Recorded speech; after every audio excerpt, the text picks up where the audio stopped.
Students, I am Yogesh Prajapat. मैं आज आपके सामने 10वीं क्लास का एक नया टॉपिक लेके आया हूं, दो चरों वाली रैखिक समीकरण, जिसको हमें ध्यान से पढ़ना है। आपको हमारे नई प्रश्नावली के नए वीडियो इसी तरीके से प्राप्त करने हैं तो सब्सक्राइब के साथ बेल आइकन का बटन जरूर दबाएं और अपने संबंधी को ये चैनल जरूर शेयर करें ताकि ज्यादा से ज्यादा फायदा उठा सके, और साथ में लाइक भी जरूर कीजिए और अपने कमेंट भी जरूर बताइए हमें। अंग्रेजी में बोलते हैं linear equation in two variable. विद्यार्थियों, दो चरों की जो समीकरण होती है वो ये होती है ax plus by plus c बराबर 0। ये समीकरण का व्यापक रूप है, मूल रूप है। दो चरों वाली समीकरण आएगी ना, उसमें दो चर होंगे, चर को बोलते हैं वेरिएबल। जैसे x और y, ये दो वेरिएबल है। तो आप पूछोगे सर a और b क्या है? a और b x का ये गुणांक है और ये b है वो y का गुणांक है, गुणांक यानी अंग्रेजी में बोलते हैं कोफिशिएंट है। और c है वो अचर है, c है अचर है। अब आप जब इन सवालों को करोगे, जो मैंने सवाल लिखे हैं, तो आपके सामने आप देखोगे कि प्रत्येक में दो दो समीकरण है, एक समीकरण फिर एक समीकरण, दो समीकरण है। तो हम दो समीकरण की बात करते हैं, ax plus by plus c बराबर 0, दो की बात कर ली। अब दोनों में क्या है देखो, अब इनमें क्या अंतर करें। हम पहले वाले को दे दिया 1 1 1, इसको दे दिया 2 2 2, ठीक है। अब हमारे सामने दो समीकरण आ गए। अब यहां से x का गुणांक हमने ले लिया a1 और यहां से x का गुणांक ले लिया a2 और इनको बटा में लिख दिया। देखो यहां से b1 b2 इनको बटा में लिख दिया। देखो यहां से c1 c2 इनको भी बटा में लिखा हुआ है। इनकी बात करेंगे अभी। तो हम क्या करेंगे, ये गुणांक उठाएंगे यहां से और इनमें तो ये जो भी संख्या होगी वैसी की वैसी संख्या उठा लेंगे। फिर हम इस तरीके से ये टॉपिक तैयार करेंगे। जब हम सवाल करेंगे तो जब हमारा a1 बटा a2 और b1 बटा b2 दोनों सेम नहीं आएंगे, क्या नहीं आएंगे, बराबर नहीं आएंगे, सेम संख्या। जैसे देखो 1/2 आप कहोगे सेम है ये, लेकिन मैं यहां 1/3 लिख दूं, अब ये सेम नहीं है ना, इस कंडीशन में ये बराबर नहीं है। तो इस प्रकार की स्थिति बने तब हमारी प्रतिच्छेदी रेखाएं होंगी। वो समीकरण होगी ना, वो कैसी होगी, प्रतिच्छेदी। अगर उनका ग्राफ बनाया जाए कैसा होगा, प्रतिच्छेदी। यानी ये हमारे बहुत काम की बात है, ये हमारे कॉलेज के स्तर तक जाने वाली बात है। तो मैं यहां लिख देता हूं ग्राफ हल।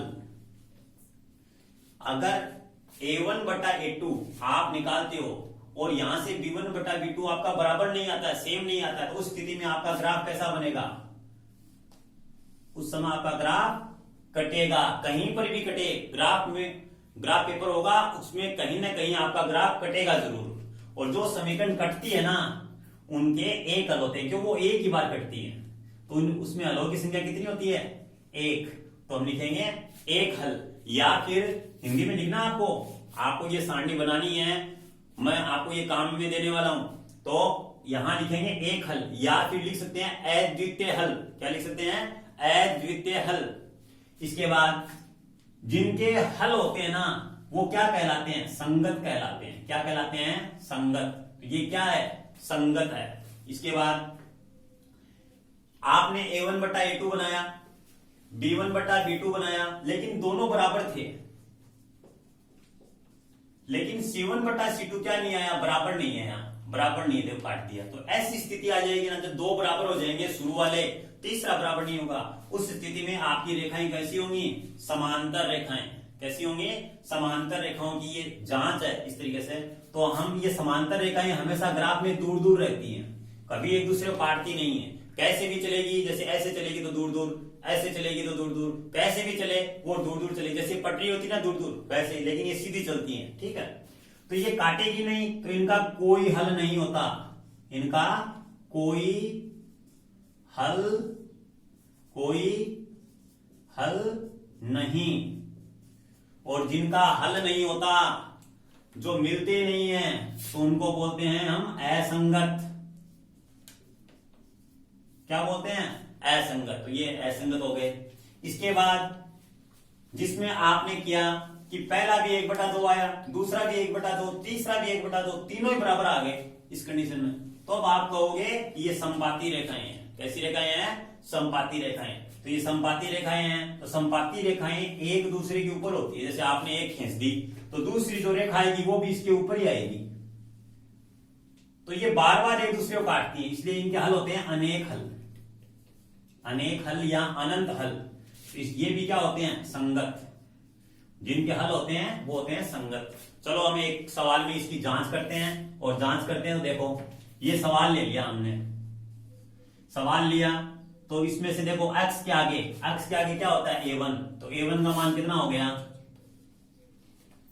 2। यहां से a2 का मान कितना हो गया? 4। यानी आपका आ गया कटने के बाद 1/2। a1/a2 बना लिया हमने। अब बनाएंगे b1/b2। b1/b2। अब हमने देख लिया b1 कहां मिलेगा? y के पास। तो y के पास क्या है भाई? -3। साइन कोई भी आए साथ में बोलना है। माइनस तो माइनस बोलो, प्लस है तो प्लस। b2 y के पास। ठीक है, समझ गया? अब ये माइनस से माइनस कट जाएगा, और ये 3 के पार्ट से 3 कट गया एक बार, ये कट गया 2 बार। इसी तरीके से हम बनाएंगे c1/c2।